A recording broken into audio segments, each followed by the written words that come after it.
All right, everybody, we're recording. Hi. Hello, we're going to go ahead and get started. My name is London Michalski. I am in New York City.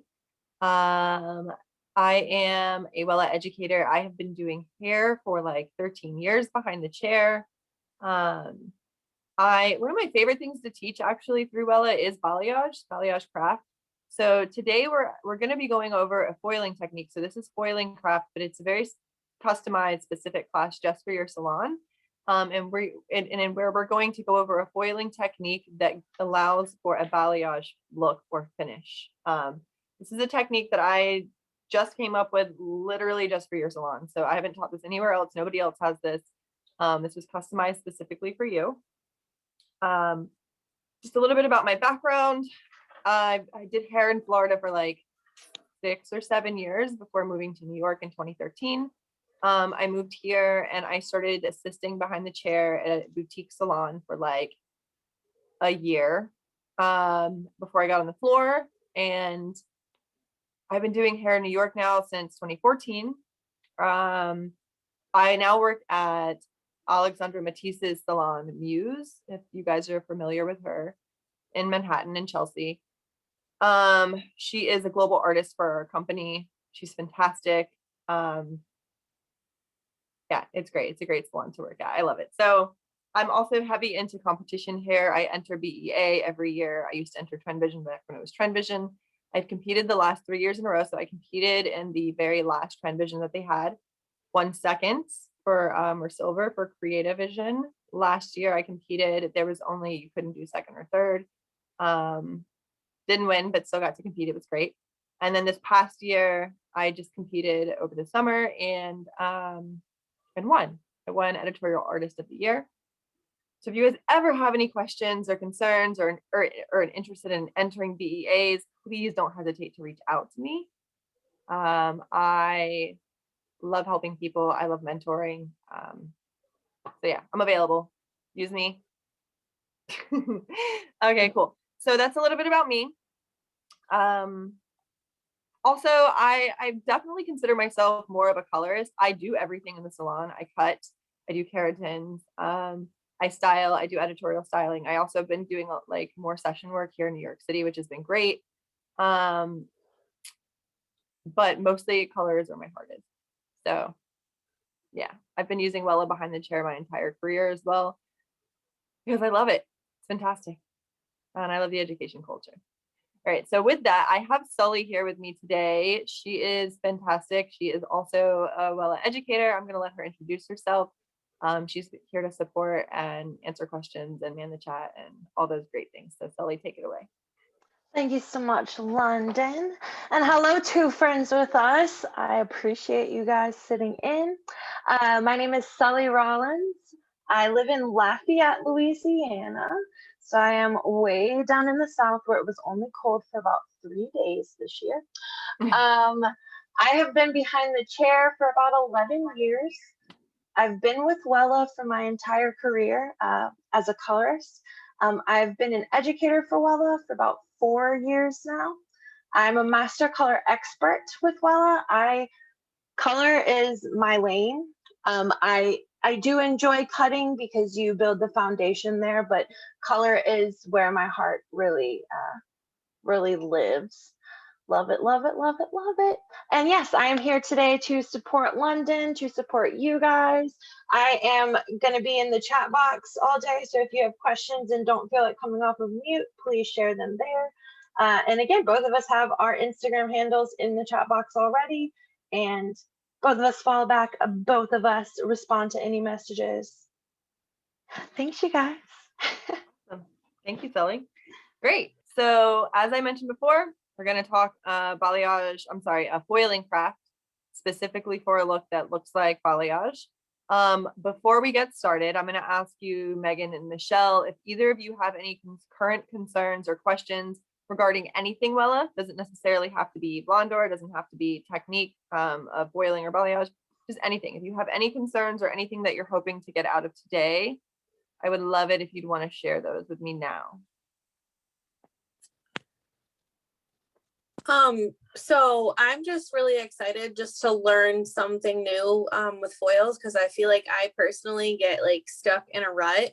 And I end up doing a lot of like the same, I don't want to say the same hair, but like I always go back to what's comfortable. And I know anytime I do push myself out of out of my box, I should say, I feel like it makes me very anxious. So I'm just excited to learn something new. Hey, good. I know exactly how that feels. It's like you get used to like the same technical pattern to follow with foils, and then you just like use it on everybody because we're like, there's, as hairdressers, I feel like there's so much pressure for us to learn all of these techniques and all of these things so that we're updated and we can like give our clients everything. And when a new technique comes out, sometimes it's very easy to neglect an old technique or like feel like you need to get creative with it or brush it up or learn how to like modernize that technique in a way. So that's exactly why we're here today. So I think that's great. Cool. I understand that too. Awesome. Thank you for sharing. Yep. I would agree with Michelle. Blonding is actually one of my go-tos in general. So I always love learning a new technique or a new placement or a new way to kind of look at the hair as a whole. So I'm super excited. Great. Yay. Awesome. My pleasure. Thank you guys. Thank you so much. So I'm going to go ahead and start sharing my screen. And then we're going to put you guys in the presentation.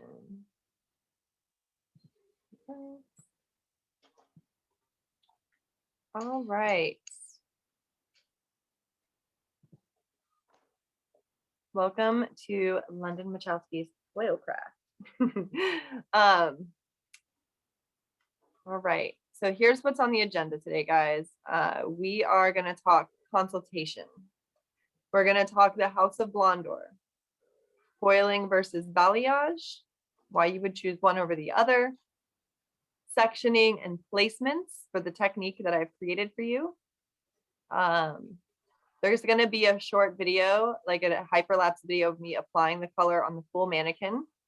And then afterwards, I'm going to show you a demo of like a section of the hair, like of the front hairline and the top. So it would be technically wherever your part line is going to be. And then I'll show you the finished look because I've pre-done a mannequin, so you'll get to see the finished look. And then we'll talk toning and important things to remember during toning. And then we're going to go over our favorite toning formulas. And then we'll have questions and review. But also, guys, if you have questions as we're going along, please do not hesitate to come off mute and ask or type it in the chat box, whatever you feel more comfortable. I want this to feel as like face-to-face and personal as possible. Virtual just feels so cold sometimes. A quick question. For your toning formulas, would you be able to, when the class is over, like have maybe just like not like a printout, but like if you could have them in a format to where we'd be able to go back and find them like later on, like, or that we could maybe post in the salon? Yeah. So what I'll do, I mean, I'm recording this, so you guys are going to be able to go back and watch this for sure. But what we'll do is I'll have Sully just write hers, like email them to me, and then I'll add mine, and then I'll just email them to your boss. Oh, cool. Thank you. Okay. Yeah, my pleasure. Okay. All right, guys.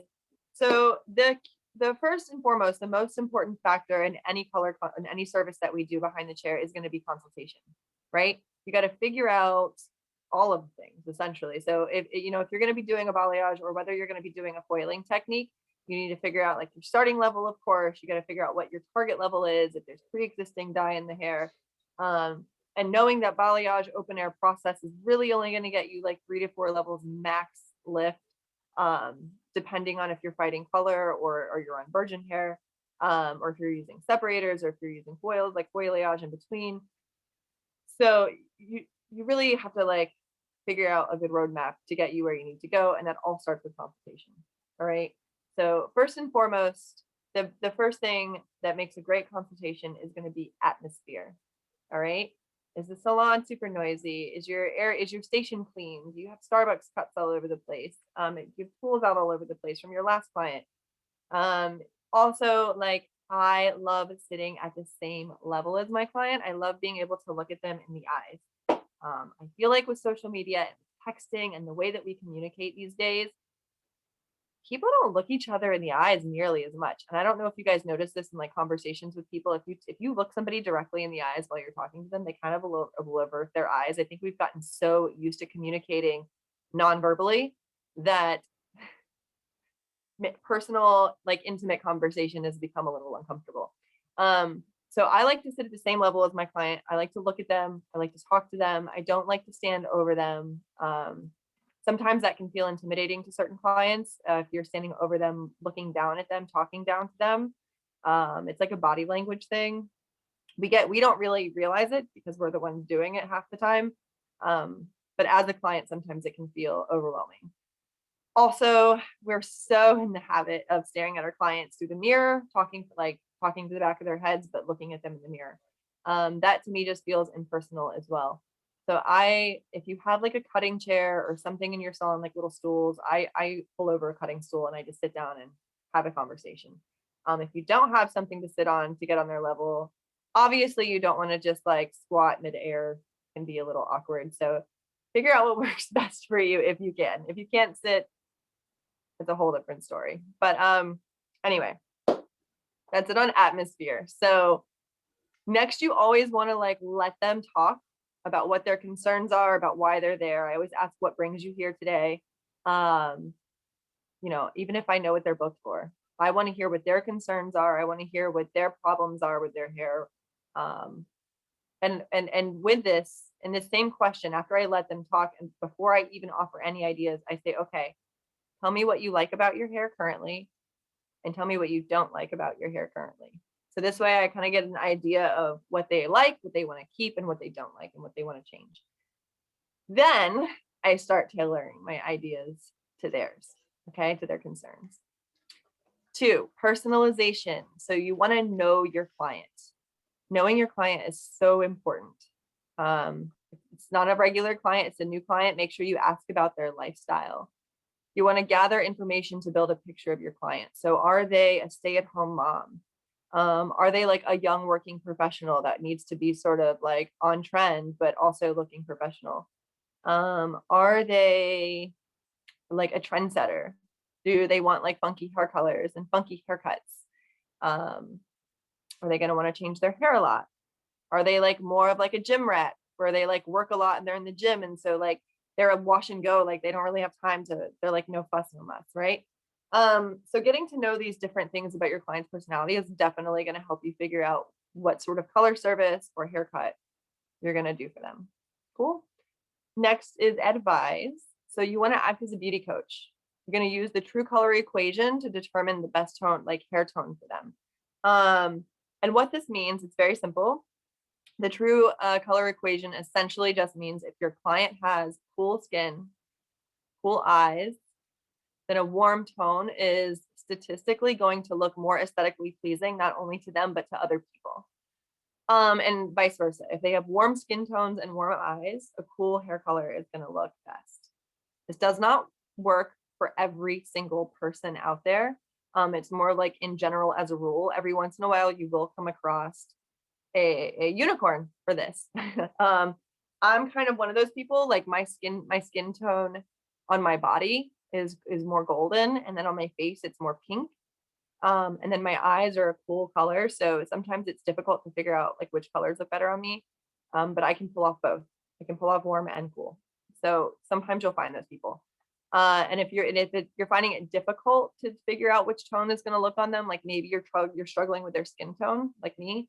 I tend to look at what jewelry they wear. If they tend to wear more silver, they probably like more cool tones on their skin. If they wear more gold, they tend to probably like to see more warm colors.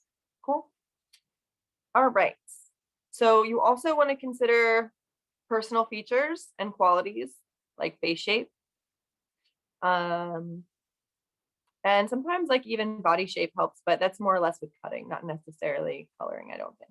So, all right, let's move on to objections. You want to understand your client's potential and work with it. So this is where I ask, what are your just no? Like, what are your hard no's? What are your boundaries with this? Like, What do you not want to see in your hair? What colors do you absolutely not want to see in your hair? What shapes do you not want to see in your hair? So you figure out what their potential is, also like what their budget potential is. Like, okay, if they want to come in and they want a full crazy head of back-to-back highlights, and they want to go from like level 5 to level 10 blonde in a day, but they're like, oh, but I only have $200. You're like, okay, we can give you like a partial highlight today. We can start you on this journey, you know? So it's understanding not only what their potential is, what their wallet's potential is, and then also lastly, what their hair's potential is. Their hair's potential, meaning, do they have really fine hair? Is it really fragile hair? Is their hair going to snap if you paint over their pre-lightened ends? You know what I mean? Like if their pre-lightened ends are to a level 8 and they want them to be a level 10, but they're already over processed, are you going to paint over them? So understanding what their hair can also do is very important. 5, we're going on to ideas. So you want to create a future plan for your client by acting as a designer. Lay out what the future is going to look like for this hair color service. Are they going to need to come back every 6 weeks, every 3 to 6 weeks for a toner? Are they going to need to take home a special shampoo and conditioner to maintain their color at home? Are they going to be willing, like say you're doing a double process blonde, are they going to be willing to come back when their regrowth is the size of their finger, their index finger, you know, every single time to get it touched up so that you don't get banding or overlapping? Next, you want to advise, right? So after you've created this future plan, you're going, I'm sorry, not advise. Lastly, you're going to summarize. I just jumped right to the back. I don't know why I did that. Okay, so lastly, you're going to summarize. You're going to check for understanding, right? I like to repeat every single thing that we went over.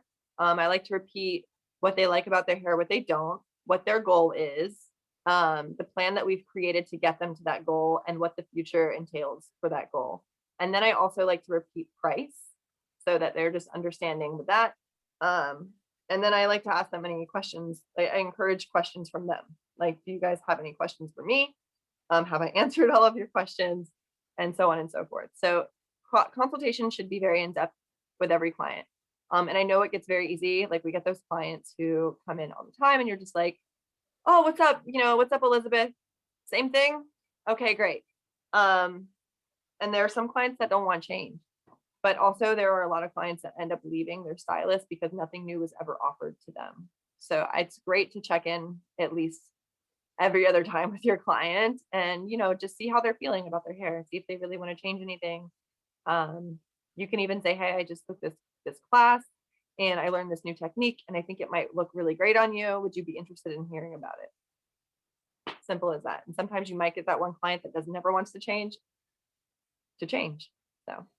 All right, enough of that.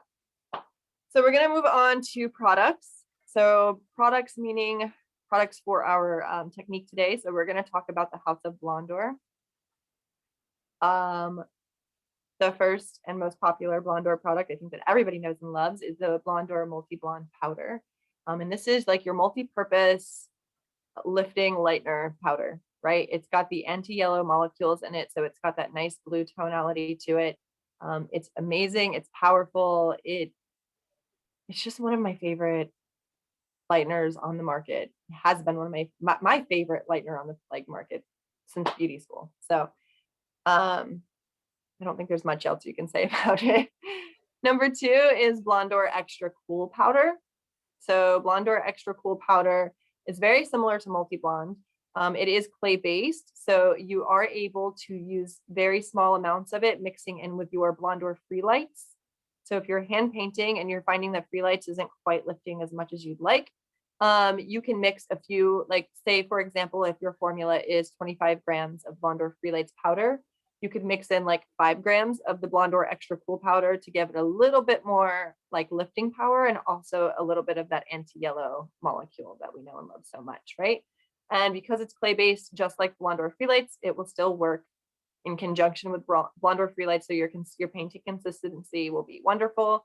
And as long as you don't add too much of the Extra Cool, then you're not going to shift the Actifuse technology in the Blondor Free Lights too much. So you'll still have that nice technology, which we're going to talk about in a second. Okay, Next, we have Magma. So Magma is a really, really amazing product. Magma is fantastic. So it doesn't matter if your hair has pre-existing pigments or dyes in it. Magma will lift out those dyes and still deposit color in the same step. So it ranges in different tones from blondes to reds to even like a yellow, which is really fun, and pinks. So you've got these fun different tones that you can create, and they're all intermixable with one another, which is also fantastic. And there's even a clear, so you can like dilute some of the tonalities down as well. Next, oh, and you can also mix Blondor Magma with the Freelights developer for painting, for balayage, which is great as well. And it ranges with the different developers too. So you can mix it from anywhere between your 1.9% developer all the way to your 12% developer. And depending on the intensity of your developer is going to equate to the intensity of the pigment load that you get during the process. Cool. All right. So next we have Blondor Soft Blonde Cream.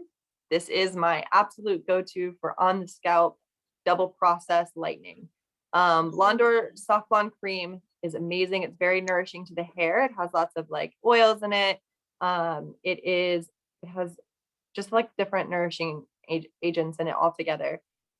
I also sometimes will, like if I'm doing a double process and their roots are pretty dark, I will mix in again a little bit of that extra Blondor Extra Cool powder into my formula as well. Again, not too much. You don't want to overdo it, but just enough to give it that little extra kick of anti-yellow molecule, right? Next, we have our Blondor Freelights. So we were just talking about that a little bit. That is our clay-based balayage lightener for painting.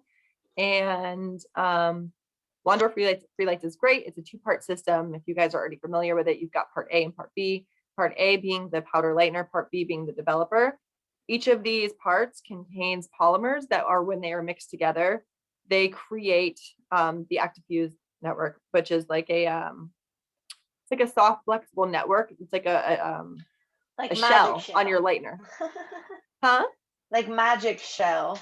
Yes, exactly. Yes, great. Yeah, that you pour over ice cream that like and it's Exactly. still chocolate underneath it. It's just like a hard shell on the outside.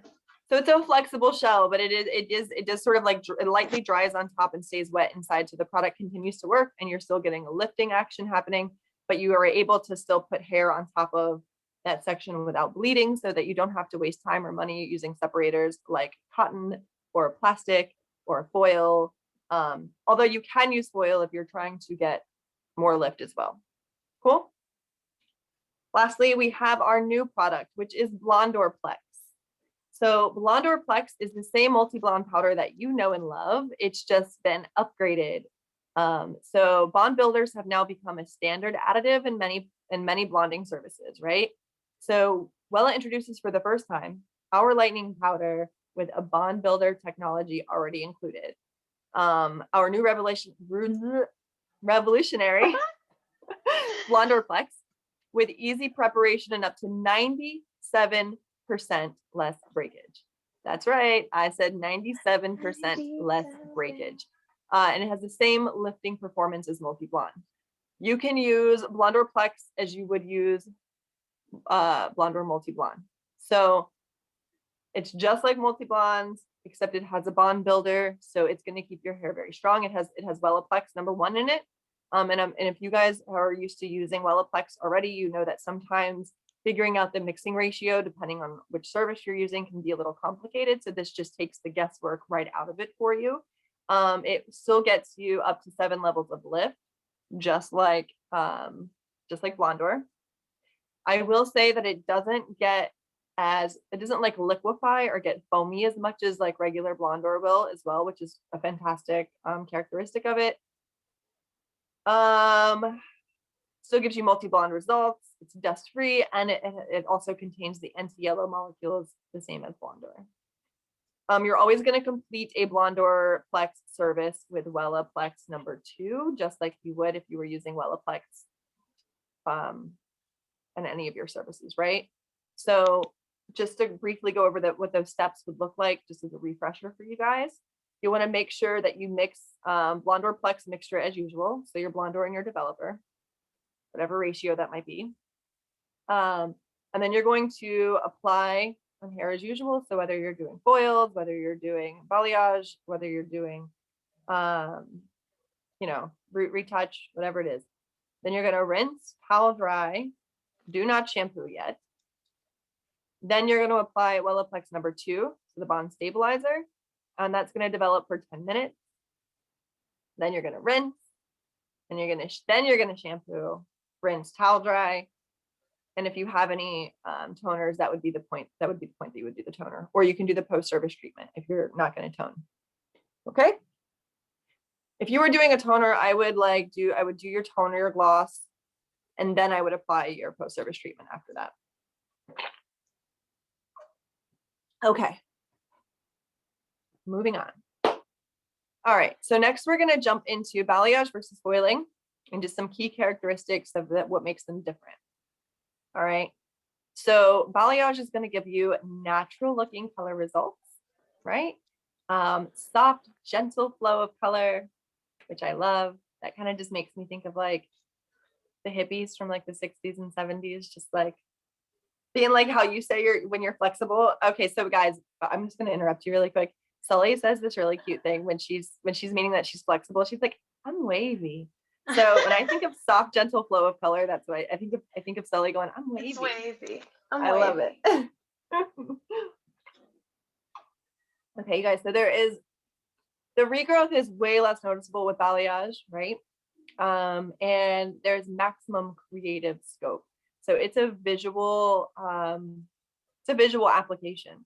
You're looking to see where you want to see lightness, and that's where you're going to put it. So you can get really creative with it, place it where you want to see it. There is visible color development, which is really nice.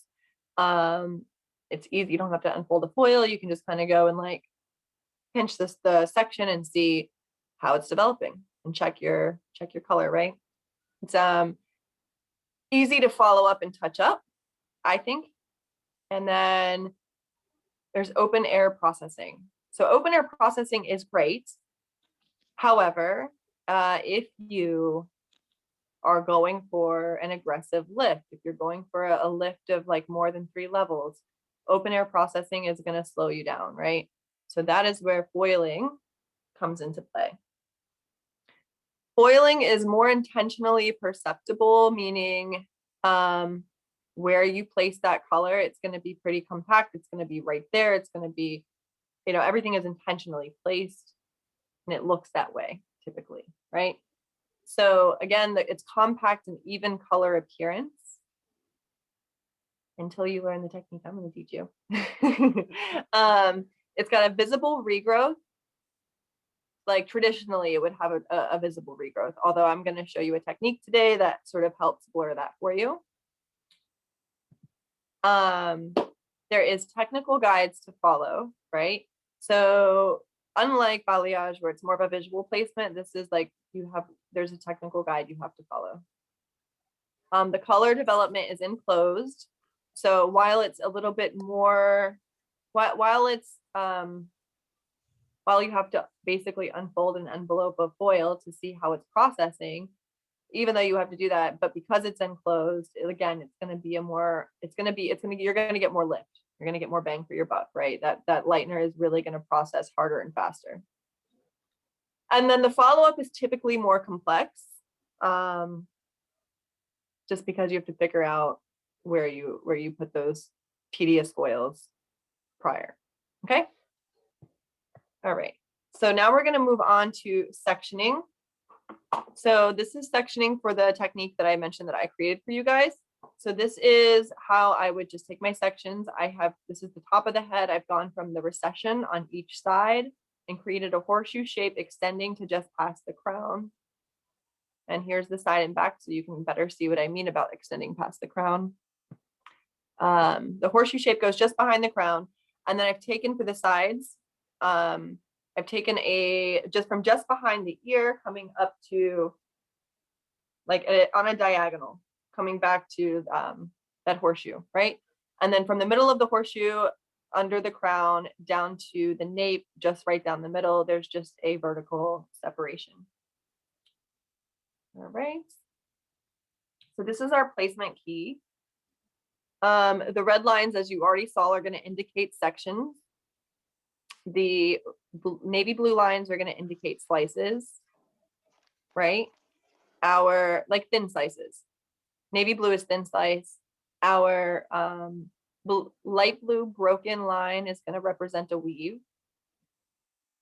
And then our green line is going to represent backcombed slices, which are going to be thicker than your blue line thin slices. And then lastly, we have a zigzag, and that's going to be a backcombed zigzag slice, which I'll show you guys when we get there. That sounds confusing, but it's really not. All right, so this is the placement for the top of the head.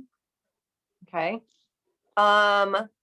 In the front, in the hairline, you're gonna see, oh, that's my cursor works here. Okay, so these lines here, these are all slices.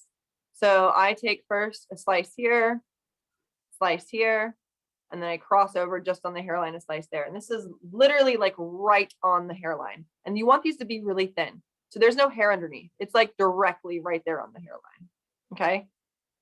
Now, depending on how bold you want your money piece to be, is going to determine if you just do one slice or if you do like 2 or 3 back-to-back really, really thin slices. It's up to you. I like a pretty natural money piece. So for me, I like to do 1 thin slice here, followed by a weave directly on top. It's up to you. You like both. Some women like, especially your younger women are gonna, and they really are into that balayage look, they're gonna want probably 2 back-to-back Bold. slices. Yes. Money. Money. Money. So directly behind those 3 slices, I've done 2 weaves on the 2 diagonals, right? And that weave is going to help transition that slice into your next section. Okay, it's because if you see underneath the weave, there's just like an open space, so that's going to be hair that's left out. So then here, the green line, remember that's a backcombed slice. So in the middle, I've hooked it up with a little backcombed slice. And then now we're going into basically a repeating pattern. Okay, so we've got backcomb slice, and it's a herringbone pattern of a backcomb slice with a weave directly on top. So your backcomb slices are going to be pretty thick because you want to create that like seamless ribbon of light through the hair that like blends up into the root. And then your weaves are going to be very, very fine because they're going to be going all the way to the root. So they're like connecting, they're almost like connecting that seamless transition to the root in a very thin way. So this way they still have highlights that go to the root. It's not just like all root. But then the majority of the lightness lives in the mid-lengths and ends. Cool. So it's a repeating herringbone pattern just like that all the way to the back of the head. And you just want to make sure that you end and backcomb slices around the crown because that's typically where people's hair likes to separate. You have like a whirl. So that's just going to help keep, you from accidentally applying a foil all the way to the root, right where their hair is going to split. Cool. All right. So moving on, I have updated this Sully. Okay, look, I literally had my annotation bar down and was gonna whoop for you. Oh, that's hilarious. That's perfect. So, as you can see here on the sides of the head, continuing for the hairline, I've done, again, a slice literally right on the hairline. And then just behind that, again, if you want a bolder bunny piece, you can do 2 slices there if you'd like. But remember, they're pretty thin slices because you want to be able to get really close to the root. And then behind that, I have a weave. And then you're going to leave some hair out. And then you have a backcomb slice, weave directly on top, leave hair out, backcomb slice, weave directly on top, so on and so forth until you finish the section. Okay. Then moving on to the back of the head, I have, again, on the hairline, you can see here, there's a slice here directly on the hairline, a slice here, a slice here, and a slice here. So that's going to outline your perimeter. And so that you get a halo of lightness within your perimeter. Then directly above that slice, again, you want a heavy perimeter back there, do 2 or 3 slices back to back, thin. I have a weave to help transition it into the depth. You always want to have, after a slice, a weave to help transition into the depth. Okay. And as I'm working on this, I work from one side and then I do the other, one side, the other, one side, the other as I go up. Okay. So then after that, I have my back, like on diagonal back comb slices that are thick with a weave on top, leave out some hair, take a section. You're going to do a zigzag. And when you do that zigzag, the hair that's underneath of that zigzag gets left out as depth. The hair that's on top is going to get backcombed and lightened. All right. And the reason for having the zigzag here on the back of the head, in between the crown and the occipital, is because that is where the meat of the hair lives. That is where we are the most dense, we're the most coarse. And it takes us a long time to get through that when we're doing a full head of foils typically. So this technique is going to help you cover a pretty big chunk of ground quickly. And you don't have to spend a lot of time doing a lot of tedious detail work, right? All right, so then after we do our two back comb sections of zigzags, we're gonna lay a weave right on top of that. And then back into our back comb slice, weave. Great. So just so you guys have a visual of what I just explained, I do have a hyperlapse video here of me applying it to the mannequin that I'm going to show you in a minute. So that's the sectioning, just so you guys can see. Horseshoe on top, those sides going up. And look, I'm taking my slice right at the hairline, my first slice, and wrapping it up. Okay, take that third slice, wrap it up. That's my weave over my slices. That is my first back comb section. Right, I do my other two back comb sections and I'm leaving out hair underneath for depth. So I take a slice and then leave out the underneath for depth. And then I'm putting my weave right on top of those slices. Ran out of color. There we go. So more, another weave. This is a back comb slice across. As you can see here, I did like a V stroke essentially. This is a diagonal back that I feathered up. Back comb slice again with a diagonal back that I feather up as well after I adjust my camera. Oh no, I'm sorry, that was a weave. Just kidding. That was a weave. That's the back comb slice. Back comb slice, diagonal back. Then a weave. Weave all the way to the root. All right. So you guys get it. It's a repeating pattern, the back comb slice with the weave on top.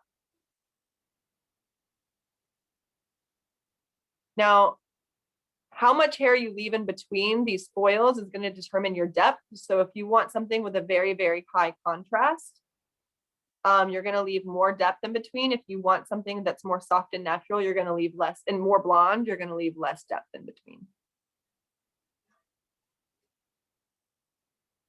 So again, with the sides, I pick out the hairline, do my weave. I'm sorry, do my slice, then my weave.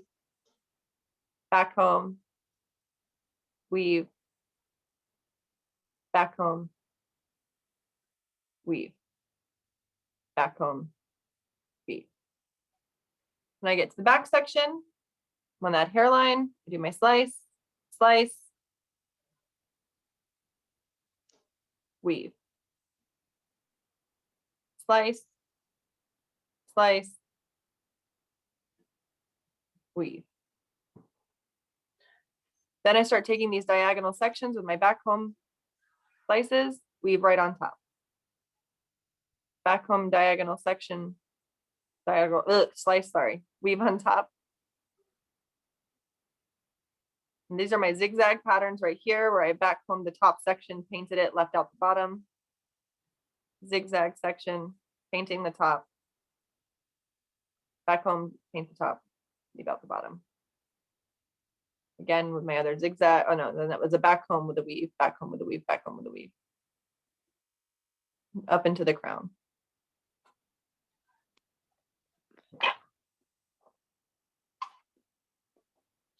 I know that was very, very fast. So I'm going to demo some of this for you today. Unfortunately, we only have 2 hours, so I can't do the whole thing, but you guys will get to see what I'm talking about. Cool. So that's what it looks like when it's done. And that's it. So now I'm gonna demo for you guys. Yay. Right, let me stop sharing my screen. Okay. Sully, before I do this, I'm gonna make you the host so you can let anybody else in who wants to come in. Perfect. Okay. Oh wait, well I won't be able to share my screen if you're the host, right? Or will I? I don't know. I think earlier I tried to share my screen for Spotify and it said that the way it was set. So yeah, you might just have to stay host and keep an eye on the participant box, I guess. I'll just keep an eye because right now we only have like one extra person come in. Yeah. So okay. There are 3 of you and 2 of us. Okay, let me bring this back up. Share screen. Let's do my Samsung Dex. All right. I had it set up, but it died.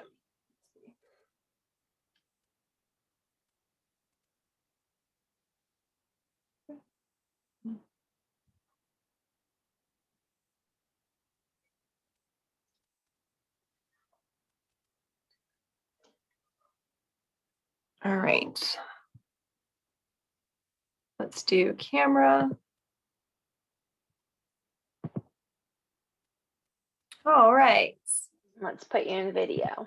You got it. Thank you for reminding me. Hello. Yes, girl. Hello. All right. So I'm going to attempt to just let it roll. Just let me know if it shuts off and I have to record the video. I will. Okay. Welcome to my home. My chair.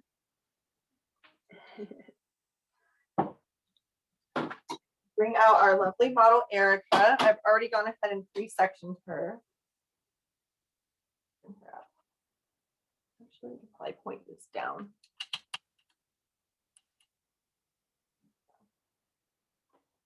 This is Erica. She'll be joining us today. She was our model last class, so she's already a little pre-lined in the front. Their demo model. So as you can see, just like I showed you before, she's got the horseshoe section on top, right? Going from her recession to the other recession. The sides are from just behind the ear, meeting the horseshoe at a diagonal. Same for the other side. And then her back is just directly down from the bottom of the crown to the nape. Cool. So for today, I'm going to be demoing the top section for you. And then I will go back and just show you what I mean about the zigzags in the back, because I know that's a little probably confusing. Okay. So I have already got some product mixed. I'm just going to add a little bit to it so I don't run out. And I'm using the BlondorPlex.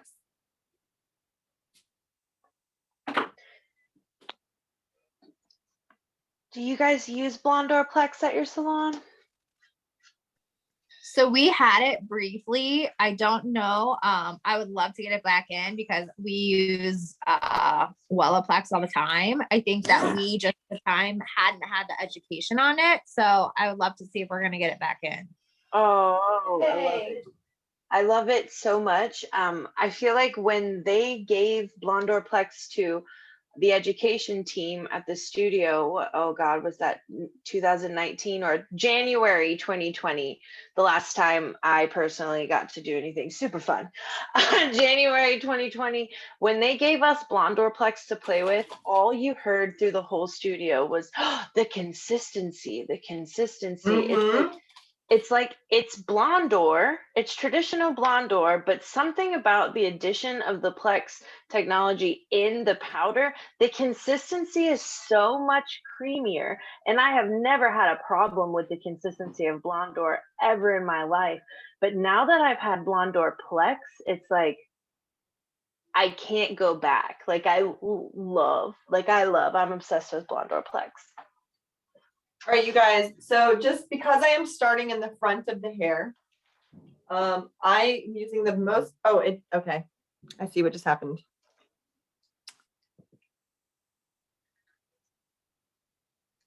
So Cameron, you'll just have to record it. Yep. Thank you. Video and record. Okay. So because I am using, I'm starting in the very, very front of the hair, I am mixing, it's backwards. Oh, well. I am using 6 volume. Okay. And if you're a slow painter, you definitely want to start with 6 volume. And then as you work your way to the back, then you can start to use I wouldn't go any higher than 20 because we are using foils. But start with 6. And then as you run out, mix maybe 30 grams at a time. And as you run out, you can slightly pump up your developer so that you can rinse around the same time, because we are starting in the front. And so it makes it difficult to section rinse this way, right?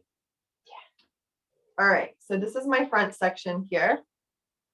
She's already been pre-lightened, but I'm essentially just going to be taking a slice coming from that recession, following that hairline, right almost to the middle. Okay. So this is going to be my sliced section. London, I feel like your phone is lagging a little bit. So I find myself looking at your original screen to keep up. So we might just, and anybody else who has an opinion on this, please jump in. But I'm thinking you might be the same amount of fine if you just stayed on your original, your laptop, because I can see your mannequin from there. Thanks. Yeah. I feel like your phone just is logging a little bit, I think, with that app. Okay. Do you think it would be better if I let me stop sharing my screen really quick. The last time when I did my phone, how was that? The last time you did your phone was totally fine. Okay, because I feel like, let me get rid of my virtual background really quick.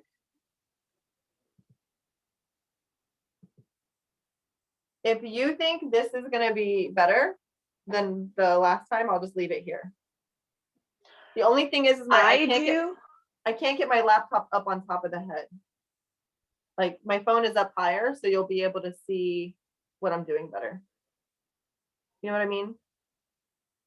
I do. Unless I pull her down like this. I think I personally am fine with that way, or the phone, whatever makes you feel comfortable. That app was just lagging a lot. Okay, thank you. No, thank you for the update. So I'm gonna get rid of Dex, which is the app I just used. Let's get rid of it.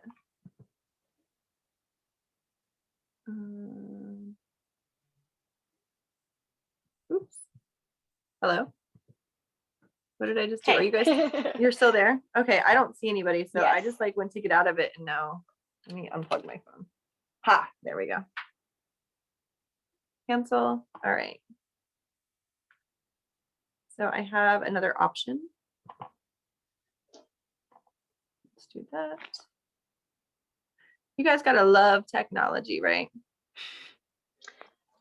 I feel like it's bound to happen with everyone all of the time. We're all learning how to live in a virtual world.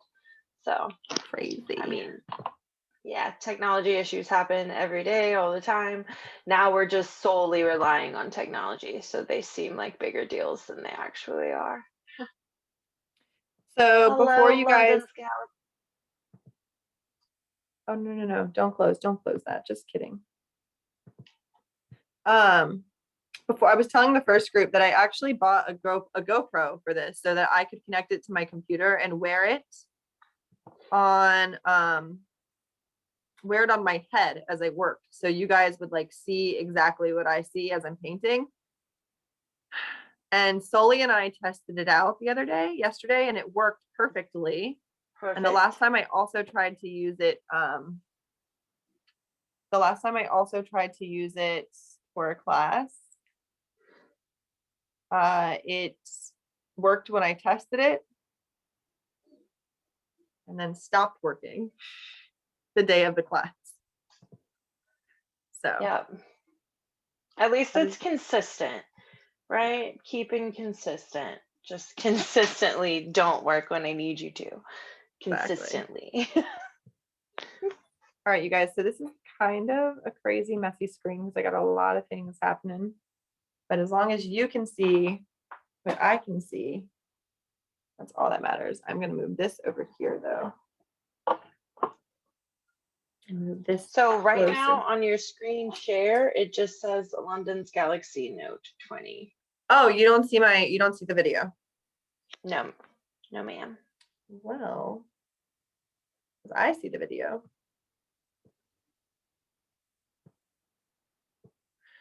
Oh, technology, I love you. Let's try this again.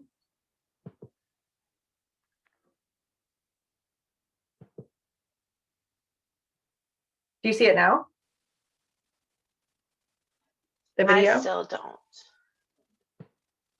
No, I don't know if anyone else can. Maybe my computer's being crazy. No, we see the same thing. Okay. Okay. Well, I'm sorry, you guys. We're just gonna have to use the laptop screen. This worked for me the last session, and now this isn't even working. Yeah. We'll just turn little mannequin head down and peep her top. I think I'm totally fine with that. Okay. All right. I just want to keep it though on my screen because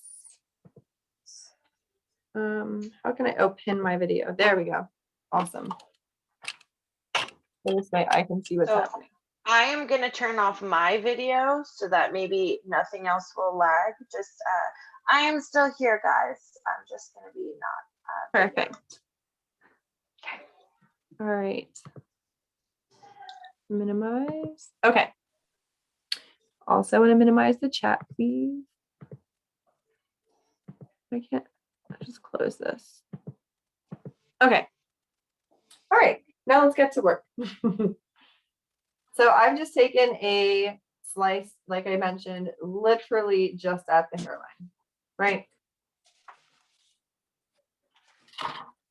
I take my foil. And I'm going, these are the Wella foils as well. I'm not sure if you guys use them or not. So when I do the hairline though, sometimes I will use like the Product Club foils just for the hairline because they're a little bit more flimsy and they adhere to the round of the head easier than these. But I like these throughout the rest of the hair, but I'm still going to use it right now because she's a mannequin. Okay. Her scalp is not flexing. All right. So I'm going to go ahead and start applying my product. I'm applying it away from the root first. Right? I'm applying it away from the root from like the mid-length down. Megan, if you can go ahead and mute for me, maybe. I think I'm getting some feedback from you. Thank you, friend. Thanks, Sally.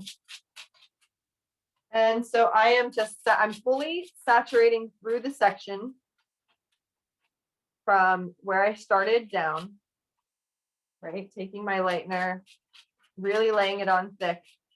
If you're taking a thicker slice, you can also paint the foil first before putting the hair on it, just so you ensure really good saturation. Okay.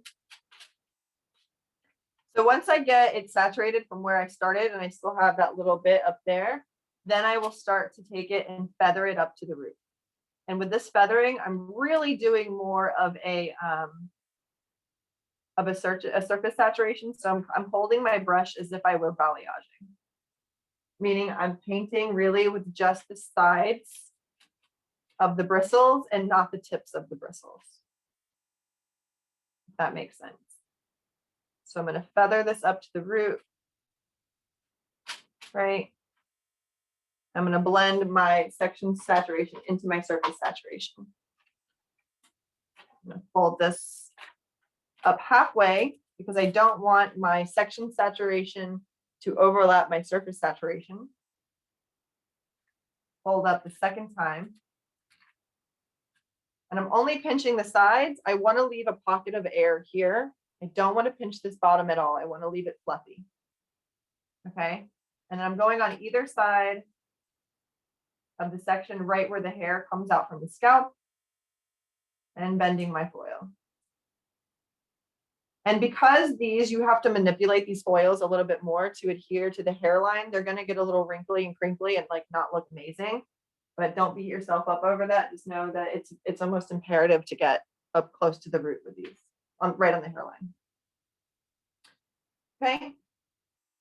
And I'm going to take my next slice, staying right at the hairline.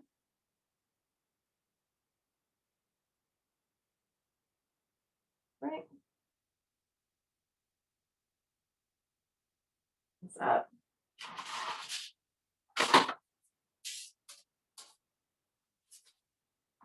Come over here. Again,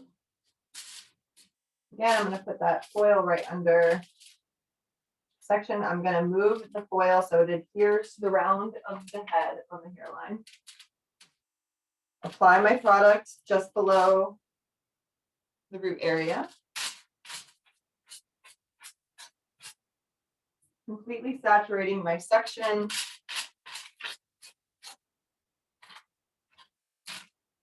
All the way down.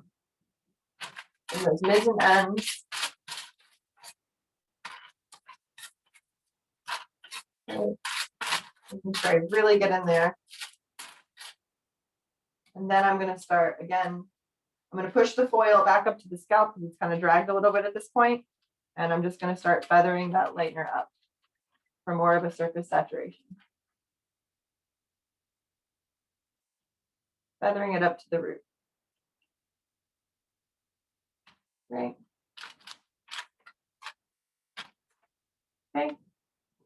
Then I'm going to fold this halfway up.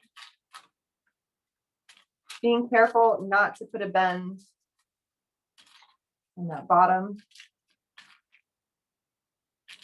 And only bending these sides at each side of my section. Cool. My third slice is going to be a slight horizontal slice across that top area in the middle. Still pretty thin, right? Okay. I'm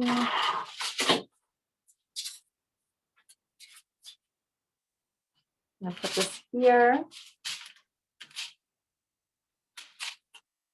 Then I'm gonna just get my foil a little crinkled into to fit the shape of the round of the head. So I can get really close. Start my application here. I'm really going to saturate my section.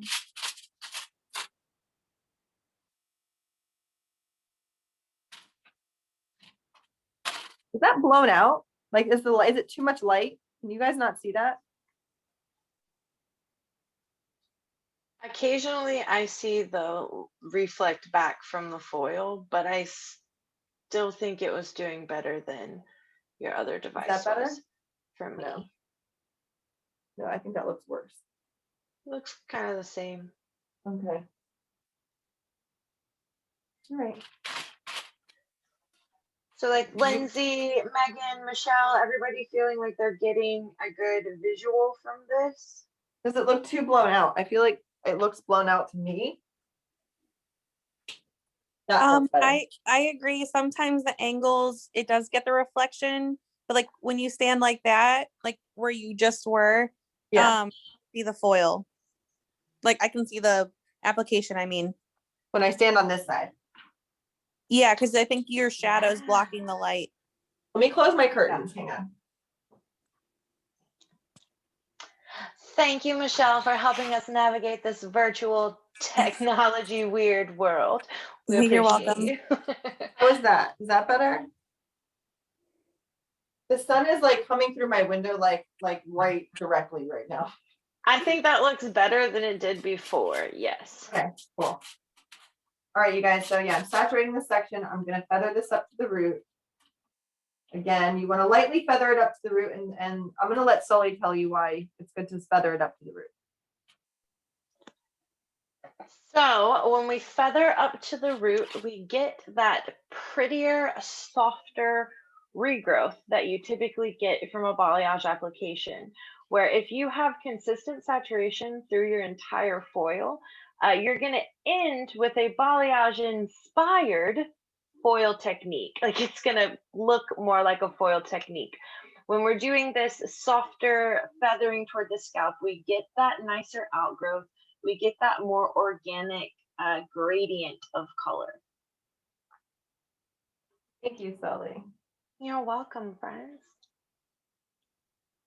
So now I'm going to be taking my next piece, which is going to be a weave. So I'm going to go in and take out a diagonal section just above my slices. And now again, if you want a bold money piece there, I would do probably 2 more slices on top of that third one. Like this would be a slice, and then I would do another slice, and then I would start my weave to transition it. But like I said, I like a pretty natural looking money piece. In New York City, everybody wants that like super natural looking balayage. So that's my aesthetic. And see, in the South, ooh, the blonder, the better. Yeah. So this is my weave. Got my weave section here, leaving this out. I remember that when I was in the South doing hair in Florida, everybody wanted to be blonde, blonde, blonde. Yep. So the weave a is lifestyle. also going to be going directly up to the root as well, because our weave here is acting as a transition, and we're also still working in the very, very front of the hairline. So this is where your client's going to want to see the most brightness. So this can go all the way up to the rootage. Oh, I can't believe I said that out loud. No, I love it. I love it. I love it too. I just wish it wasn't Guy Tang who started it, because like, yeah, now I understand that. But I want to say it is rootage all the time. The rootage. I'm like, damn it, why did you have to say something so catchy? Yeah, why did you have to live in my head for the rest of my life, Guy Tang? So for this one, because I didn't do a surface painting, I just like saturated the section all the way through. I just folded it up once, still being careful not to crease that bottom, and just crease the sides on either side of where the hair is in the section, right? And that'll help lock it in place. So I'm going to repeat the same thing on this side. So I am working back to like literally just from the left side, or right side to the left side, right side to the left side, throughout the whole head.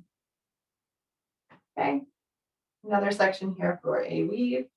Now something when you weave, if you take your weave closer to the root, you're going to get a much more defined weave, versus if you're taking your weave lower in the section, you will get a more diffused weave. Now I think for this look, since we're doing balayage, a more diffused weave is going to look nicer. It's going to help with a more natural flow and blend. Right? So there's my weave, place that. My lightener. And we'll start painting. And you really just want to make sure you're saturating all the way through. Balayage, sometimes we just surface saturate. Sometimes we section saturate. With foiling, it's going to be the same thing, but with these weaves, you really want to just section saturate, but still feather it up to the root. So this way you don't have a strong, bold line of demarcation like Sully was talking about. Hold that up. Lock up my pocket. There. All right. And now we're going to start moving into our backcombing. So put our head down so you can see. I'm going to take a horizontal parting above those two like diagonal foils. So that's going to be my horizontal parting above those two diagonal foils. Right? Now with this piece, I'm not going to leave, you can. If you want to leave some depth here between your weaves, you totally can. If you want more blonde around the face, I would just do this whole section. So basically what you're going to do, get your slice going, whether you leave some out or whether you don't. And we're going to backcomb this. So it's very simple. I'm just going to go 1, 2, 3.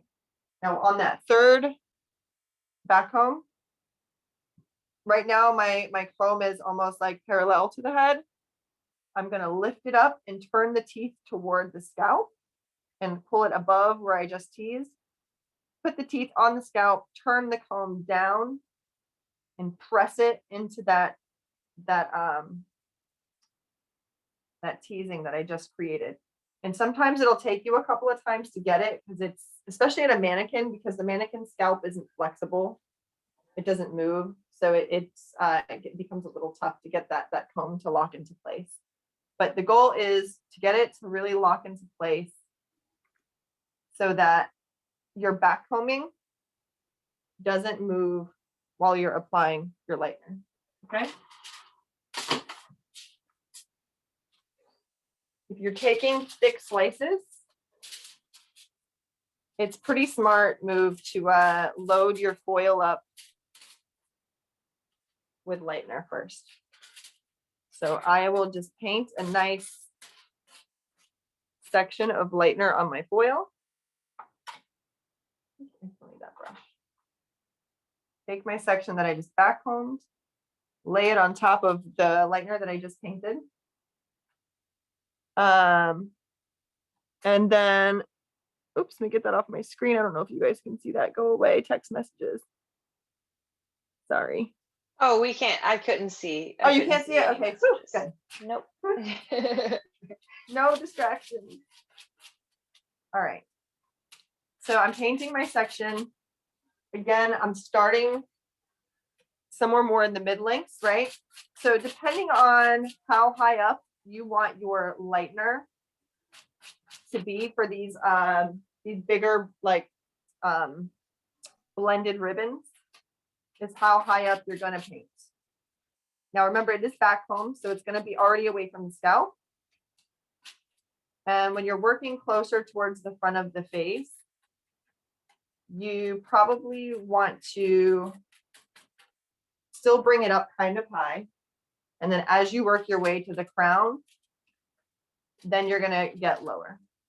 Now I'm kind of doing like a V stroke here. It's probably difficult to see because I'm feathering it so lightly.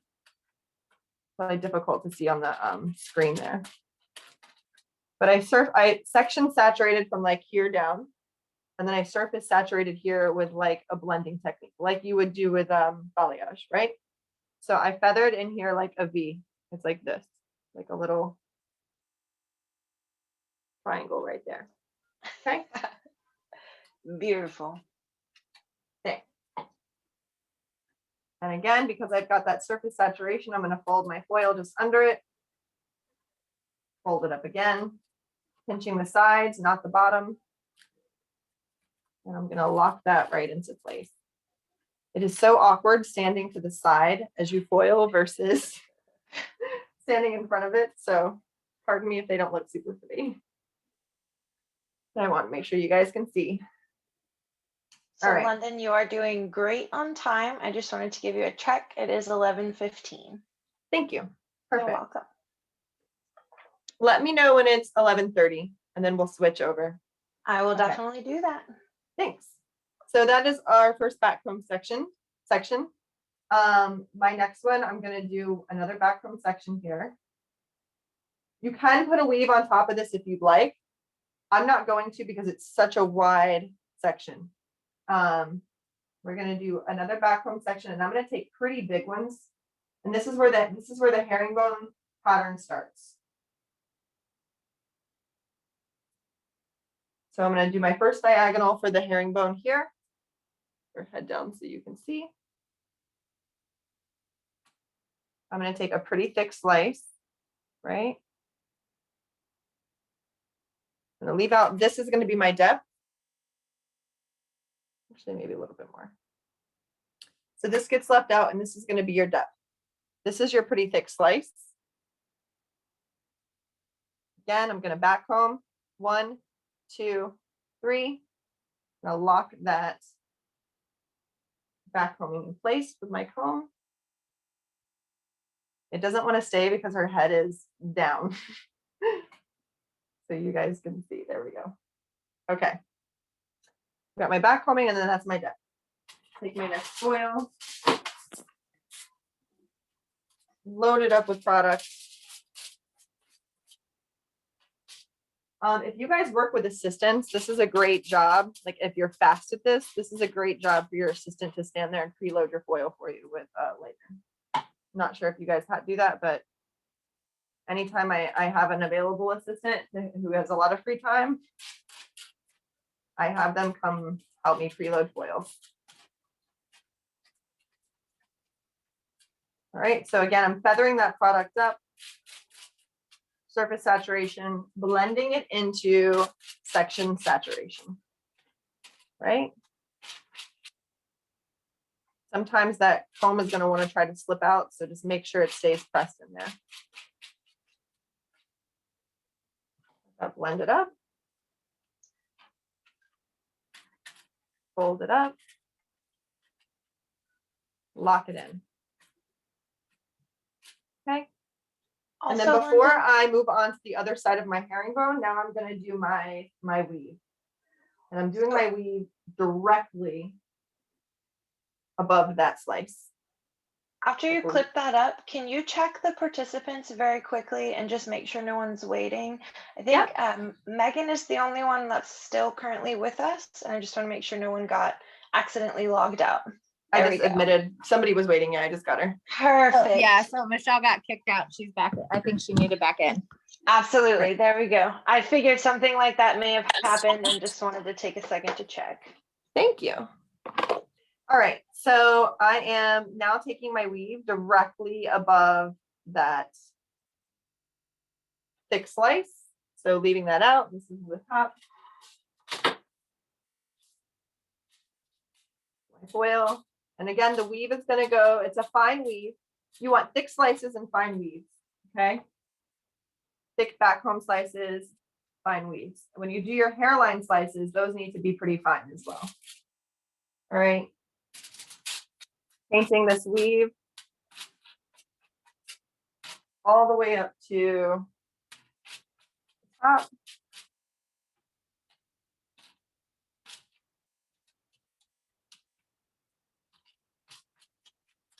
Okay. These are going to be a little thicker, like wider, not thick, but wide. And that's okay. Fold that up. Lock it in. And then I'm going to move on to the other side. So I'm just going to start the herringbone for you so you guys can get an idea of what it should look like. And then we're going to move on. I'm not going to finish the top. I just wanted to show you guys like the pattern. Just demo the start of the pattern so you get it. And then I'm going to show you the zigzag in the back, just so you can see that visually, because I know that can be a little confusing. All right, leaving out my depth. This is going to be my next backcomb section. So I'm going to backcomb 1, 2, 3. Pick that comb up, turn the teeth toward the scalp, then push them away from the scalp and down to lock it in place. Okay. And if you guys don't do a lot of backcombing and locking, I want to say it is dramatically easier on a human being than it looks right now on this mannequin. Again, plastic scalp, and the mannequin's head is hanging completely open. Yes. Thank you, Sully. If you can do this on a mannequin, you can definitely do it on a human. Oh, easily. So practice it on a mannequin first and get all your frustrations out, and then do it on a human. All right. So again, I'm going to feather this up to the root, not even up to the root, just feather it up a little bit. And it's that same sort of concept as balayage, is like where it's a visual sort of thing. So you have to imagine, because it's not quite as visual now because we're doing foiling. So you have to use your imagination a little bit and say, okay, I'm away from that hairline. I'm starting to get more into the top of the head area. How much how much root do I want to see? How much depth do I want to leave? And sometimes your comb is going to want to like come with you. So sometimes I'll just hold it in there with my thumb like that. Right? Make sure everything is very, very saturated from your mids down. Hold halfway. Hold it up. Protect that surface painting. Lock it in place. Okay. Then I'm going to do my next weave. All right.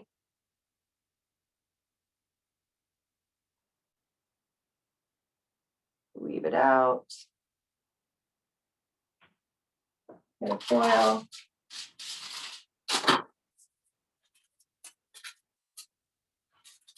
So again, remember how I was saying, just however much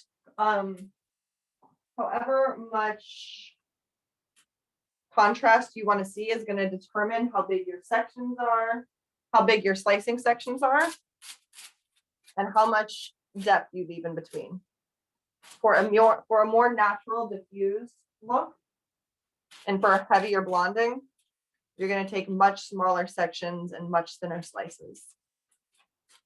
Or you can do a combination. Like you could do like a combination of, you could do like a thick back home slice, and then a thinner one, and a thick one, and then a thin one. Like if you wanted to create even more dimension. So I'm just giving you guys like a basic technique for you to take home, try it. And then once you've got it down, then like come up with your own ways to tweak it and make it, more customized for your client. So after those two slices, I'm going to take one more. After those two weaves, I'm going to take one more horizontal section across here. This is going to be a back comb slice. And then it's going to get a weave directly above it.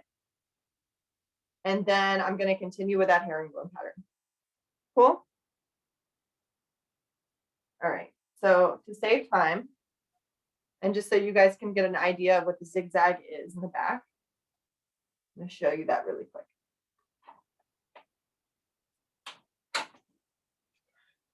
So when we move to the back of the head, that zigzag pattern, okay, I'm going to pretend like I have already foiled up the back of the head, except until I get to the zigzag pattern. All right. So we're going to pretend like this is foiled. Move her closer for you. And this is going to be where, well, let me just take the zigzag. So oops, too many tripods. All right, so we're going to act like we've already foiled up to here. So now I'm going to take my zigzag. Right, and these are pretty hefty, deep zigzags because we're working in a very dense area of the head. So do not be afraid to take a pretty hefty size zigzag. You guys see that? Right? So if we have foiled up to here, we're going to let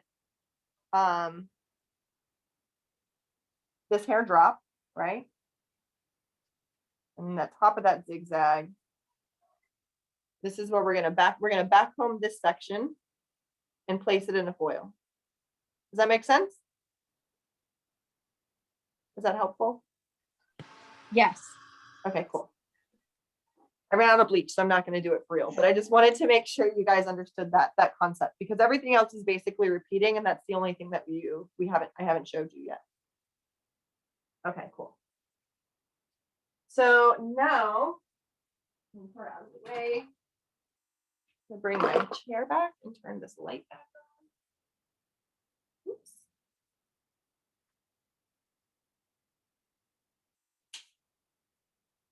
Okay. All right, guys. Hello again, friends. I'm going to share with you my PowerPoint once again, and we'll keep it moving.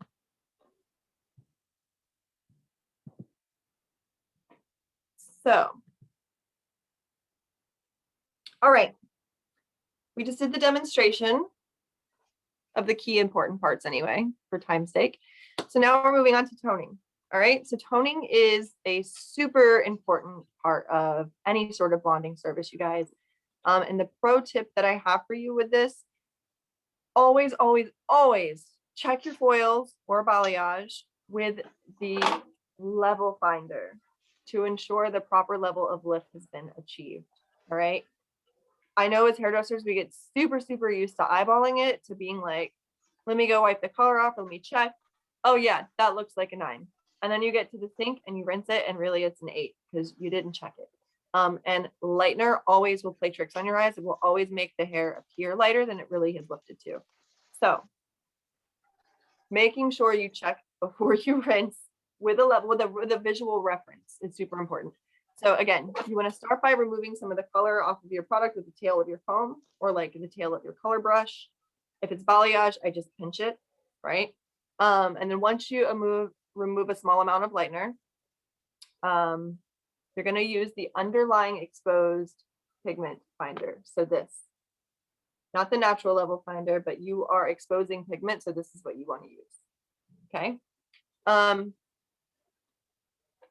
Hold it up. If you're going for a platinum, you need to be this light. If you're going for a level, even if you want a level 9, you should still lift to a level 10. If your target shade is a level 8, you should lift to a level 9, or at least like somewhere in between, like an 8.5. All right, you need to be lifting at least minimum a half a level lighter than what your target shade is going to be, which is why this is so important. Always remember, again, hair is going to appear lighter than it actually is with lightener on top. So don't forget an integrity check as well. If you've been lifting their hair and it's been on for a while and it's almost where you need it to be, but you haven't yet checked the integrity of their hair, make sure that you gently like apply some tension to the hair to make sure it's not breaking, to check the elasticity, to make sure it's staying healthy. Just because it doesn't look like it is where it is, sometimes it may not get there. You know, they've got pre-existing color on their hair, sometimes you can't get it out. And we don't want their hair to fall off trying. Cool. All right. So in the Wella portfolio, we have many different options that you can use to tone, which I think is amazing. So I always love having all these different tools in my kit. So we have Illumina, we have Koleston, we have BlondorToners in our permanent house. In our demi-permanent house, we have ColorTouch and Relights. And then not listed here, we actually have Color Fresh in our semi-permanent as well. So with that, I have asked Sully to prepare quite a few toning formulas for you. So she's going to share some of her favorite toning formulas, and then I'm going to share some of mine. Cool. Yay. Okay, guys, I actually this morning just had loose swatches and was having a difficult time. I felt like a beauty YouTuber trying to like put it in front of my hand or find a good background for you guys. So I actually just hot glued them onto a canvas on me and London's little break. So first of all, I have these two are Koleston Perfect. Number 1 right here is equal parts 9/17 and 10/97. And I was telling London, when I started making these, it became really apparent to me that I have a comfort zone with toning. And I love like I love a cool blonde, but I love a cool blonde with reflect. And sometimes when we go too cool, too ashy on a client, it gets too drab and it doesn't give us that pretty reflect anymore. So almost all of my favorite formulas are predominantly cool. And I texted London and said, with some spice mixed in. So for my first swatch, for instance, we are predominantly cool. We have those primary cendre, which is pastel violet, and primary ash, but then our secondary warm brown. So I love that. Number 2 right here is a blend equal parts 10-stroke 3-8 and 10-stroke 3-1. And I just really love that clean reflect that you get when you include some gold in your formulas. It's one of my favorites. So these are my 2 Koleston Perfect swatches. London, is this canvas doing okay, or am I moving too much? It looks great. Perfect. And then right here, I have numbers 3 and 4. I did these with Illumina color. Number 3 right here is 2 parts of 10-stroke 05 to 1 part silver mauve. And again, that was this little lady right here. And then this one isn't a blend. This is actually a new Illumina shade that is 9-stroke 5-9. And I love this one. That's the one that I had problems with earlier because it's such a beautiful, like pinky beige, that it really was kind of my skin tone when I tried to display the swatch on the back of my hand. So that, again, was 10-stroke 05 in silver mauve and 9-stroke 5-9 right here. In ColorTouch, which were these down here, my first one, 5, is 2 parts of 10-stroke 1 to 1 part of 9-stroke 9-6. 9-stroke 9-6 is one of my new favorites. I know it looks very, very, very lavendery here. So another problem that I have when I start trying to swatch my favorite blonde toners is a level 10 swatch is clean and beautiful. And most likely, even if we've lifted to a clean level 10 in the salon, there's a lot more natural warmth that lives in that than this untouched kind of raw swatch here. So some of these tones look a little too much, but you have to imagine once it's factored into natural hair that has a little bit of that remaining pigment, it cancels out and it's just beautiful. My number 6 here is 2 parts of 10-stroke 03 and 1 part of 9-stroke 16. And then over here, I have number 7, which is a BlondorToner. That is 2 parts of stroke 16, which is my most favorite BlondorToner, and 1 part of stroke 18. I really love the BlondorToners. They can be crazy intense, but I specialize in color correction, so I find myself using them daily, multiple times daily. I love a good BlondorToner. And then this last one should be over here with Illumina, but I at the last second decided that I wanted to swatch an 8-stroke 9-3. And I don't know why she is the only spicy one who curled when she dried, but we're just gonna pretend that she is straight and beautiful as well. So that is your 8-stroke 9-3 in Illumina. I think that's one of the, I love all of the new Illumina shades. They're my faves. So I wanted to swatch these so that we got to view them. Thank you, Sully. Those are beautiful. So those are my favorites. Such great formulas. Thank you so much. Thank Awesome. you. And I will send you those so you can send them out in an email. Amazing. As requested. Thank you. I really appreciate that. And so guys, I unfortunately do not have swatches in my formulas. I was a little busy preparing the mannequins and getting everything in order for you guys. But I'm grateful, or I'm grateful. I mean, I'm grateful you're here. I'm delighted to just share with you off the top of my head, like some of my favorite formulas. And I will actually write these down as well for you and put them in an email. With Illumina, some of my favorites toners, like when I do a base break with Illumina, I like doing the 9-stroke 60 with the 10-stroke 69. equal parts typically. Like if I do a full head of foils and I want to do a base break, I love that for a base break. It will shift and I do it 1 part color to 2 parts pastel. And it will shift the base enough, but the coolness will also control the warmth, and it'll also add that like nice cool shadow to the roots of your highlights so that they look softer and like more natural. We also do have Blondor base breakers now, which are great for, they basically do the same thing, but prior to them coming out, like that was one of my favorite base breaking toners. So you can apply it all over the hair, tone your highlights, and still get like a nice broken base. With oh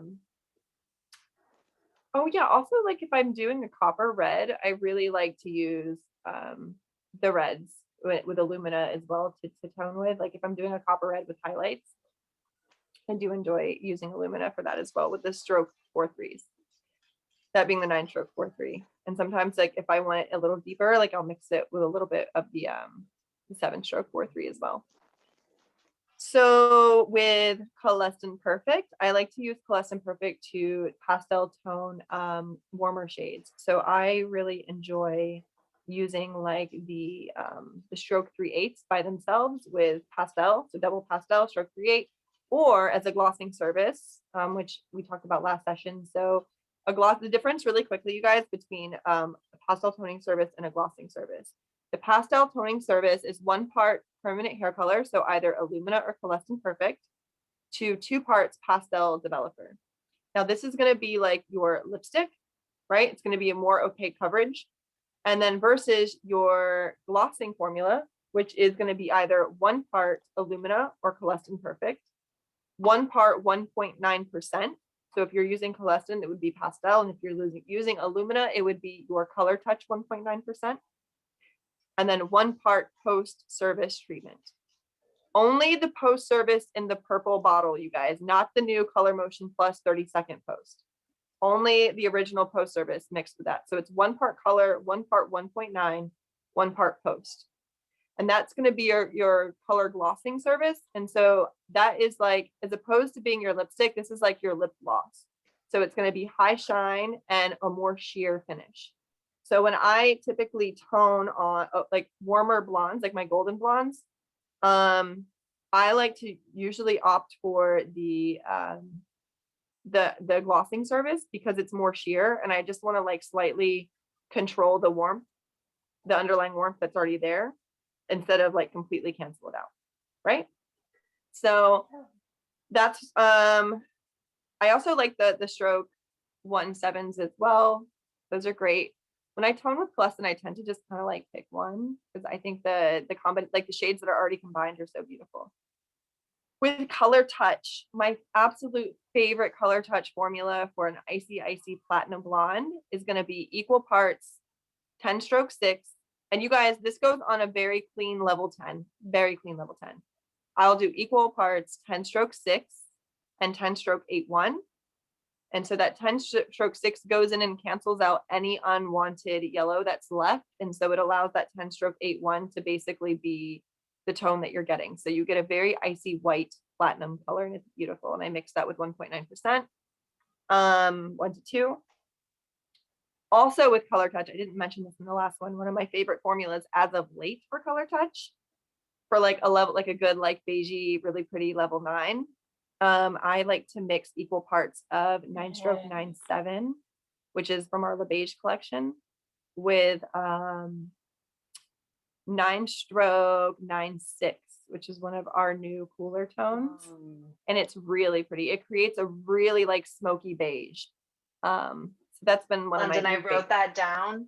I wrote that down as one of my possible favorite. I didn't so swatch pretty. it though, because I feel like I've seen it 100 times, but yes, love it. The beautiful like smoky quartz beige. I love it. I've been doing it on a lot of my balayages. So there's that. And then with relights, I did mention relights earlier. Relights I love, like if I have a single process hair color that maybe has some like, you know, she's like a level 6, and then we do some like natural sun-kissed balayage on her that's like maybe like a level 8. When they come in and just like want to refresh their ends when they get their single process done, I love to throw like a stroke 0.3 and relights on that with 1.9%, just to like reinforce some of that warmth, but also give it some richness and some shine. And then also with relights, I love, like for creative toning, I love creating pinks with the stroke 5-6 and clear. Obviously, the more stroke 5-6, the more intense it's going to be, the more clear, the more pastel it will be. So that's a really fun formula to use as well. I love that your dog is visiting you, Sully, because my cat just jumped on my lap. Oh, okay. I thought you heard her. No, I was like, she's I'm right sorry. here. So just real quick, not to take too much time. She's so cute. So it's been Mardi Gras in Louisiana, but we didn't have it this year because of COVID and safety precautions. So they did something called Yardi Gras, where people decorated their yards like Mardi Gras floats. Cute. So we've been walking the neighborhood behind us. We walked my dog yesterday and they had a little parade. So there were toys and treats and stuff. So she brought home a football and she keeps bringing me this football and whining. So I don't know if you guys have seen, I've thrown it like 3 or 4 times and then she comes back and just puts her paw on me. She's whining now. So sorry if anyone hears. No, her. I didn't She's hear very it. excited. Okay. Okay. But so really quickly before we lose their attention, you guys, so you watched the technique, you watched me do the demo, you saw the technique, you saw the head sheets. Now it's time for the big reveal. So you guys want to see, I've pre-done a mannequin. So we've got another mannequin over here. And since we're on to toning, I will tell you what I toned her with, but this is the after. So she's very natural. She's got that money piece in the front. Now this is only with like one slice, and you can see how much of a nice little money piece it creates. Right? She's got a nice I bright, love that. Thank you. Got a nice bright like haloed effect around her face. Nice and bright underneath because we've gotten that hairline. But then when you put it down, she's got like a little rooted effect with some ribbons of light coming through the ends, mids and ends. Right? So would you guys say that looks like balayage? Yes. Yay! Perfect. And for her toning, I used Illumina. I did pastel toning. I did do a little bit of a root tap on her. But the root tap is lighter than her base color, so there's not like a root shadow. It was mainly just to like slightly add a shadow to the highlights. So I did 7 stroke, equal parts 7 stroke with equal parts 7 stroke 8-1 and double parts pastel. And then I melted that into the new 9 stroke 1-9, which is an ash cendre with Illumina, and Sully showed you what that looked like on the swatch. So I just melted that into her ends. And even though she wasn't lifted to a clean 9.5, it still toned pretty beautifully. It looks pretty warm on my screen, but it might, like in person, it looks very neutral. So yeah, this is the overall finished look. This is also on my Instagram too. You guys, the video of the mannequin, if you want to check that out as well. So this is the back. How that lays. Right? So it's very subtle and soft, but most of the lightness is around the face. Gorgeous. Cool. Also, I did bring a mannequin that I have balayaged. So this is one that was balayaged. This is like open air processing, right?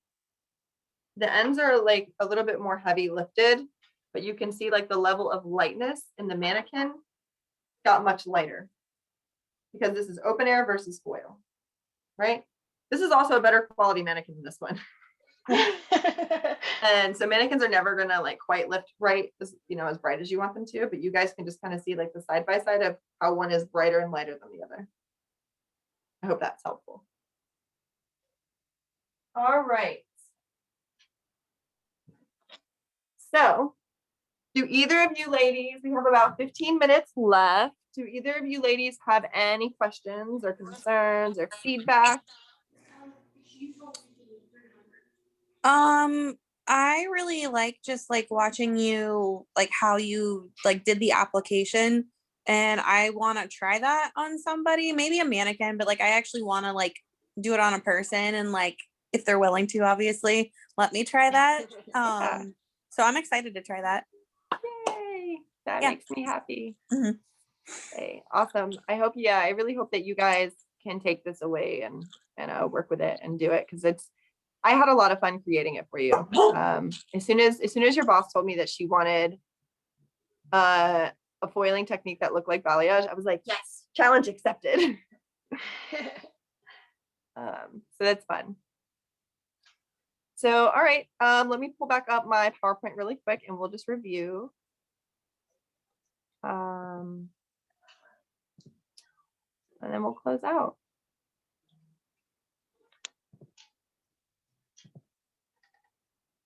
All right, so we talked toning. Let's review. So we went over today consultation, right? And how a consultation is going to help us determine which avenue to choose for a client, whether they want balayage, whether they want a balayage look, but you're really going to need foils to get there, or if they can get a balayage, right? We talked products being our House of Blondor, so our products that we would use to lighten. We also talked toning products. We talked, what else did we talk product-wise? We didn't really talk about anything else product-wise. We just talked House of Blondor and toning. And then we did balayage versus foiling. So the differences between the two, when to choose the right one. We talked sectioning and placement for the technique that I showed you guys. I did text pictures of the head sheets to your boss, so she has them. I can also send them in the email as well with the toning formulas, just so you guys have them for reference. I'm also going to be emailing her a recording of this session, so you guys will be able to go back and watch this one. Then we talked application. So you guys watched a quick video of me applying the entire head, and then I demoed applying, some of the top section, so you guys could get an idea of how to place it. Then we talked toning. So we talked the importance of checking your section and checking your lightening before rinsing it off. Because we all know if you lift to a level 8 and your target is a level 9, a level 9 toner is not going to cancel out much warmth than a level 8. So you got to remember to always lift a half a level lighter of what your target shade is. Okay. We give you guys some of our favorite toning techniques, or formulas rather. So with that, I'm going to stop sharing my screen again. And I just wanted to say thank you. Thank you for your time today. Thank you for joining me. I hope you took something out of this helpful. And again, please don't forget to follow us on Instagram. We'll follow you back. If you have any questions after today, please don't hesitate to DM me. If you have questions about the competition, I encourage you to enter. There are, I think, 12 categories you can enter. Please enter. Please enter. It's super easy. You can do it on a mannequin. Doesn't have to be a model. You can shoot it with your phone. I was a semi-finalist last year for a look I did it on mannequin over quarantine, and we all had to compete for the finals on mannequins. I won on a mannequin last year. So if I can do it, you guys can totally do it. It's like my real passion. I say color's my passion. Competing is like my first passion. So please do it. Thank you for your time. And Sully, do you have anything you want to say? Not really. I think that everything went great. I like the comparison of the balayage next to the foliage mannequins. I liked that. Thank you. I think this was super chill time. Nice. Thank you so much. All right, ladies. Well, it was lovely having your attention. I hope you have a beautiful day. You have a beautiful week. Yeah, and we'll see you out on the Instagram. Thanks, London. Thanks, Sully. Thank you. Thank you. Hi, friends. Take Thank care. you, guys. Have a good day. Bye. Thanks. Bye. Oh, yay. Thanks, Sully. You did great. Thank you, Stop recording. friends. You did great. Yeah.